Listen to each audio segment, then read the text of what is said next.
Tenure complete नहीं कर सका। ये कैसी बात है कि एक भी वजीर आजम, एक भी प्रधानमंत्री, एक भी प्राइम मिनिस्टर ऑफ पाकिस्तान अपना टेन्योर कंप्लीट नहीं कर पाया, उसको उतार दिया जाता रहा।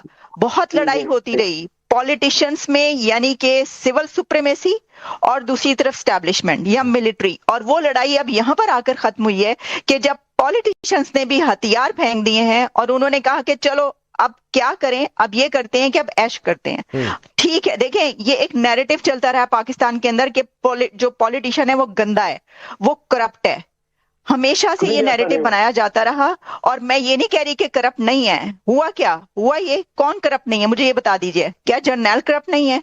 क्या जो बाकी डिपार्टमेंट है जुडिशरी करप्ट नहीं है? हर कहीं पे करप्शन तो होती है, लेकिन सिर्फ एक ये नैरेटिव बनाया गया कि पॉलिटिशियन करप्ट है।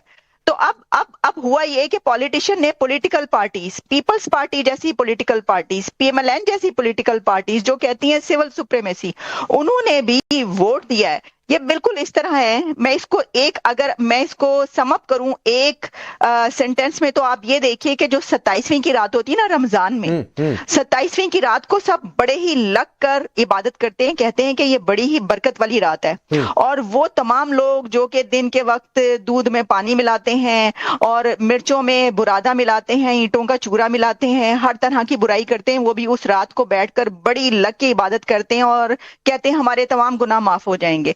बिल्कुल ऐसे ही 27वीं तरमीम जो है ना, उसमें वो तमाम पॉलिटिकल पार्टीज जिन्होंने हमेशा ये कसम खाई कि हम कॉन्स्टिट्यूशन पर कोई आंच नहीं आने देंगे, हम इसकी हिफाजत करेंगे, हम सिविल सुप्रीमेसी को लेकर चल रहे हैं, उन्होंने भी, उन तमाम पॉलिटिकल पार्टीज ने हथियार डाल दिए और कहा है कि हाँ, समझना चाहूंगा, ये बात तो सही है कि हर आदमी कायदे आजम बनना चाहे, कितने बन पाएंगे नहीं बन पाएंगे वो बात की बात है, वो आपका इनका अपना मसला है, देखते रहिए, हमें उससे क्या ही ना फर्क पड़ता है। लेकिन अगर जनरल मुनीर इतनी इम्यूनिटी चाहता है तो इसके पीछे मंशा क्या हो सकती है? कानूनी कार्रवाई से बच जाए, क्यों कानूनी कार्रवाई से बच जाए? यानी कुछ तो गलत। अरे सुनिए इरशाद अहमद, रुक जाइए, मैं आपसे नहीं पूछ रहा हूं, आपके पास भी आऊंगा, आपके पास भी आऊंगा सर, बहुत समय है। आलिया, नहीं ये वाला नहीं, हर वाला सवाल आपसे कर लूंगा, आप सीख लीजिए, आप थोड़ा सा वकार खान से सुन लीजिए, कॉपी पेन अगर मिलता हो रखा हो तो थोड़ा सा लिख लीजिए, मोबाइल पर लिखेंगे क्या पता डेटा उटा इधर उधर हो जाए, डिस्टर्ब हो जाए। तो सुनिए आलिया, आखिरकार मुनीर के मन में कौन सा पाप है? इतनी इम्यूनिटी एक आदमी को क्यों चाहिए अगर वो कुछ गलत कर रहा है? क्या मन में ये कहीं ना कहीं है कि कल को हमारा हाल कहीं परवेज मुशर्रफ टाइप का ना हो जाए और उसी तरीके से फिर जीवन चला जाए या समाप्त हो जाए? पहली बात। दूसरी बात है, अफगानिस्तान या इंडिया के फ्रंट पर या फिर बलूचिस्तान के फ्रंट पर जो मुनीर ने गलतियां की हैं या जिस तरीके से पाकिस्तान को गिरवी रखने का काम किया है, यह भी मुनीर के मन में है कि कहीं ना किसी दिन सिक्का पलटा, ये सारा शिकंजा कहीं एक दिन कोई ईमानदार जज आ गया सुप्रीम कोर्ट में, पता चला हमारी हिसाब किताब कर दिया। क्या चल रहा है मुनीर के मन में? देखिए, जो डिफेंस मिनिस्टर ने ख्वाजा आसिफ, उन्होंने ये कहा कि अब जो मिलिट्री है, जो एस्टैब्लिशमेंट है, वो सिस्टम का हिस्सा है। तो आप इससे अंदाजा कर सकते हैं असल में होता ये रहा है कि अभी तक जो सिस्टम चलता रहा उसके अंदर हर 10-11 साल के बाद 10-11 साल के लिए मार्शल लॉ आता रहा है। लेकिन अब ऐसा लगता है कि ये इल्म हो गया या ये पता चल गया कि मार्शल लॉ का जो सिस्टम है ना, डिक्टेटरशिप का, वो कुछ सही नहीं चलता। इसकी वजह यह है कि 10-11 साल के बाद या 5-6 साल के बाद डिक्टेटर भी पुराना हो जाता है, लोग उसको बड़ा खराब कहते हैं, जूते पड़े होते हैं, बड़ी बदनामी हो जाती है और फिर सारा मलबा भी जो है वो डिक्टेटर्स के ऊपर आता है। तो ऐसा करते हैं कि कोई और एक ऐसा सिस्टम लाते हैं जिसमें हुक्मरानी तो हमारी ही होगी, सिक्का भी हमारा ही चलेगा, गहना भी हमारे ही माना जाएगा। अगर चल गया ये सिस्टम तो वेल एंड गुड, ठीक है। अगर नहीं चला, बहुत लॉस हुआ, तो किसके ऊपर मलबा आएगा? सिविल लीडरशिप पे, क्योंकि वोट लेने के लिए तो उन्होंने ही जाना है ना। कोई एस्टैब्लिशमेंट का तो किसी जर्नल ने तो वोट लेने नहीं जाना, जाना किसने? वो अवाम के पास, जो पॉलिटिकल लीडर है, तो उसके ऊपर सारा मलबा आएगा कि भाई आपने ही तो ये किया, आपने ही तो ये अमेंडमेंट की, आप ही तो लेकर आए, आप उस वक्त मान रहे थे।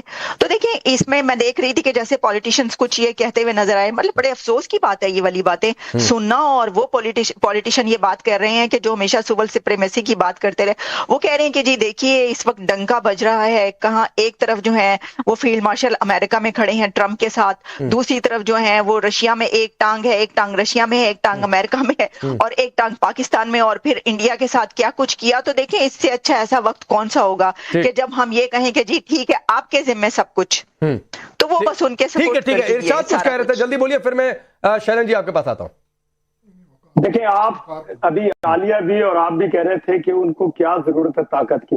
वाकई उनको जरूरत है अपने मुल्क के दिफा के लिए, अपने इदारों की ताकत के लिए एक ताकतवर इंसान होना बहुत जरूरी है, एक ताकतवर जर्नैल होना बहुत जरूरी है। मैं हमेशा कहता हूँ, एक सैयद, ऊपर से फील्ड मार्शल, फिर हाफिज, फिर जनरल आसिफ मुनीर, फिर पाकिस्तान जिंदाबाद। देखिए, मैं आपको एक बात बताऊं, ये अभी हमें पॉलिटिशियन को और हमारे आर्मी के इदारों को बुरा भला कह रही थी ये आलिया साहिबा, ये जो भी हैं, इनको ये चाहिए कि पाकिस्तान के खिलाफ किसी भी किस्म की बैठ करके हिंदुस्तान के चैनल पे खुदारा बात मत किया करें। हम आप लोगों की खवातीन की बहुत इज्जत करते हैं। आप अभी कह रही थी पॉलिटिशियन करप्ट है, आप कह रही हैं पॉलिटिशियन करप्ट है, आर्मी के लोग करप्ट है, ऐसी बात मत करें। ये मैं आपके दरमियान में नहीं बोला, मुझे बोलने दें।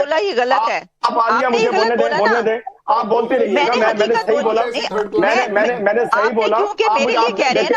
आप शोर ना करें, आप बीच में शोर ना करें प्लीज भाई। मैंने बारी पे बोलिएगा। इरशाद भाई बाद में नहीं बोलिएगा, बाद में नहीं बोलिएगा। इरशाद भाई सुनो, इरशाद भाई सुनो, आप 8.5 मिनट बोल चुके हो, काम है, आप 8.5 मिनट बोल चुके हो।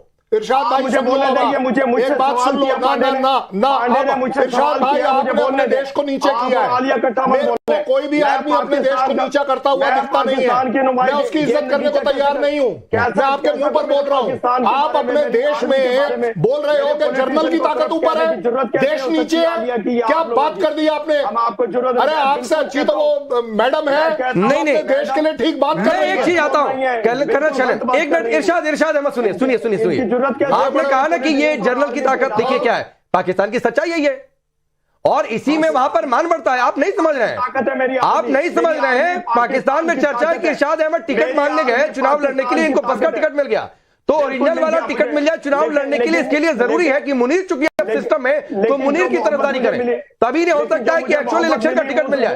मैं इरशाद अहमद आपकी बात समझ रहा हूं, लेकिन एक बात आपको बता दूं, आप सुनिए सर, इस पूरे पैनल पर सुनिए इरशाद अहमद सुनिए, इस पूरे पैनल पर 2 डिफेंस के लोग हैं, एक आपके यहां से वकार खान है, एक यहां से कर्नल शैलन सिंह है।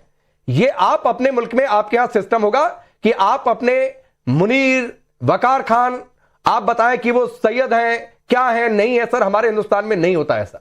हमारे, सुनिए सर, हमारे हिंदुस्तान में चाहे कर्नल शैलेंद्र हो, सुनिए भाई, चाहे कर्नल शैलेंद्र हो या भारत का कोई वीर सिपाही हो, उसकी जाति और धर्म नहीं देखा जाता है।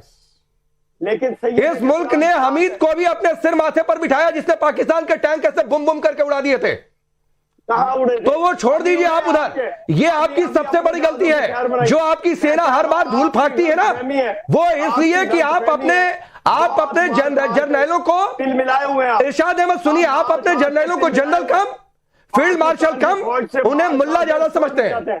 आप उनसे मौलवी वाला काम कराने के लिए ज्यादा इंटरेस्टेड रहते हैं, इसीलिए आपकी आर्मी बार बार हारती है और इसीलिए आपकी आर्मी प्रोफेशनल नहीं हो पाती है। अब सुनिए कर्नल शैलन सिंह ऐसे क्यों को घुमा रहे थे, उसके बाद मैं बाकी मेहमानों के पास जाऊंगा। इरशाद भाई सुनो, इरशाद सुनो, मैं वकार साहब आपके जो बैठे हैं ना, मैं उनसे आपको बुलवा देता हूं। वकार साहब उस फौज के हैं जिस फौज को मैं भी अपने देश में प्राइड समझता हूं। वकार साहब अगर एक बार कह दें कि जर्नल देश से ऊपर है तो मैं अभी आपका प्रोग्राम छोड़ के चला जाऊंगा, मैं आपके प्रोग्राम में माफी मांगूंगा। आप क्या बात नहीं बोल सकता। अरे वो बोल भी देंगे। अरे जनाब, मैं कह रहा हूं फौजी बंदा कम से कम इतना अच्छा चलिए सुनते हैं, बोलिए वकार खान। ये राष्ट्रवाद का, राष्ट्रवाद का प्रोग्राम है। सुन लीजिए, राष्ट्र से ऊपर कोई कर्नल शैलन सुन लेते हैं, हो सकता है वो बोल भी दे। आप बोलिए वकार खान, बोलिए, आप बुलवाइए। जी बिल्कुल, आई एग्री। देखें, जो मुल्क है वो सबसे पहले है, बाकी हर चीज सबऑर्डिनेट है। लेकिन इसमें अभी आगे मेरा आर्गुमेंट सुन ले, बिकॉज मुझे टाइम ही दिया गया। नहीं भरपूर टाइम है। हाँ, अभी ये आई एग्री, इसमें तो मुल्क है तो बाकी सब है ना, बाकी तो सब आने जाने वाले लोग। अभी आ जाते हैं कि जो पार्लियामेंट ने कानून पास किया, तो give the credit to parliament, जो भी डिसीजन ले। मैं थोड़ा सा आगे चलूंगा कि आपके लेफ्टिनेंट जनरल CDS चौहान साहब हैं, अनिल चौहान, रिस्पेक्टेबल, वो रिटायर्ड थे, उनको एक कानून के तहत आपने 4 स्टार दे दिए, जो 5 स्टार जो भी है। तो ये आपको सूट करता था बिकॉज यू वांटेड कि यूनिटी ऑफ कमांड हो। अगर पाकिस्तान की पार्लियामेंट कोई डिसीजन लेती है तो let it stay with them. जो पार्लियामेंट है वो अकाउंटेबल है टू पीपल। कल अगर वो लेट से आवाम को मंजूर नहीं है। दूसरा जो लॉ है, थोड़ा ये भी देख लें कि शशि थरूर ने कहा था कि cow is more safer than Muslims in India. तो ये आपके अपना कानून है, अरे भाई गौ माता का अपना एक वकार खान फिर आ गए। लेकिन आप मुझे लगा था आपने बात तो बड़ी अच्छी की थी कि मुल्क सबसे ऊपर है, फिर आगे आप हिंदू मुसलमान करने के लिए, मुसलमानों को उकसाने के लिए। मैं बात कर रहा हूँ, एक नुक्ता है ना कि पार्लियामेंट का नहीं नुक्ता छोड़ दीजिए साहब, नुक्ता के खुदा कहाँ जुदा हो जाता है वो छोड़ दीजिए, उधर जाना नहीं है। मैं आपसे एक बात पूछ रहा हूँ, वकार खान आप ही से पूछा हूँ, एक सवाल मुझे जवाब दीजिए, एक सवाल का मुझे जवाब दीजिए, अनलिमिटेड इम्यूनिटी जनरल को क्यों चाहिए? दिस इज नॉट, कभी कोई कानूनी कार्रवाई ना हो पाए, ये मुनीर को क्यों चाहिए इम्यूनिटी? मेरा ये सवाल है। ये तो पार्लियामेंट का डिसीजन है, कल नहीं पार्लियामेंट व्यू दे दो। आपको लगता है ये ठीक है कि आपको लगता है इम्यूनिटी मिलना किसी को भी ठीक है? एक डाटा है। आप सर मुझे सिर्फ ये बता दो कि किसी को भी पाकिस्तान में इस तरह की इम्यूनिटी मिलना ठीक है? देखिए ये तो फिर नहीं, मैं जो सवाल पूछा वो तो जवाब देना पड़ेगा ना सर, कि इम्यूनिटी मिलना इंसानियत के तौर पर, देश के तौर पर ठीक है? आप बोल देंगे ये बात इस टीवी प्रोग्राम पर? Retired lieutenant general as CDS, आपने भी तो गलत किया है ना? क्या हमने क्या गलत किया? पाकिस्तान की क्या एक रिटायर्ड लेफ्टिनेंट जनरल कौन से कानून कहता है कि रिटायर्ड को आप लगा सकते हैं? अरे आप बनाइए, उससे दिक्कत नहीं है भाई, मैं तो ये पूछ रहा हूँ, आप बनाइए, एक्सटेंशन दीजिए, कोई दिक्कत नहीं है। ये किसी भी सरकार का फैसला, मैं पूछ रहा हूं, मेरा ऑब्जेक्शन सिर्फ इतना है।